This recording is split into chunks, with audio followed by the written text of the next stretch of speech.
Ito na ata yung pinaka nagustuhan ko sa lahat ng nabili kong dress para sa anak ko dahil nga ito yon meron na siyang cardigan na kasama kapag binili mo. So guys, meron siyang pa-dress, ayan, at may pa-ribbon siya dito. Ang ganda ng tela niya. So ito guys, meron pong sizes. So itong hawak ko ay pang 8 years old. Ayan. Pero kung medyo chubby yung anak nyo, hindi na po kakasya. Hanggang 8 years old lang po ang ating sizes na available po dyan. So meron po tayong pang 3 years old dyan. Kung depende po yan sa anak nyo ha. Basta alam nyo yung sizes na kakasya sa anak nyo, go po kayo. Mag-check out kayo ngayon dahil meron po tayong available na ibang kulay dyan. So guys, tingnan nyo, ang cotton po nitong cardigan nila. So maganda dito guys, maganda nito, pwede mo siyang, kung gusto mo, nakadress lang.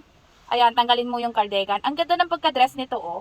Ayan, kung gusto mo na dress lang ang suot ng anak mo ay pwede. So, eto si cardigan naman. Depende na lang sa'yo kung gusto mo mag-cardigan. So, guys, kung gusto mo check out, check out muna ngayon.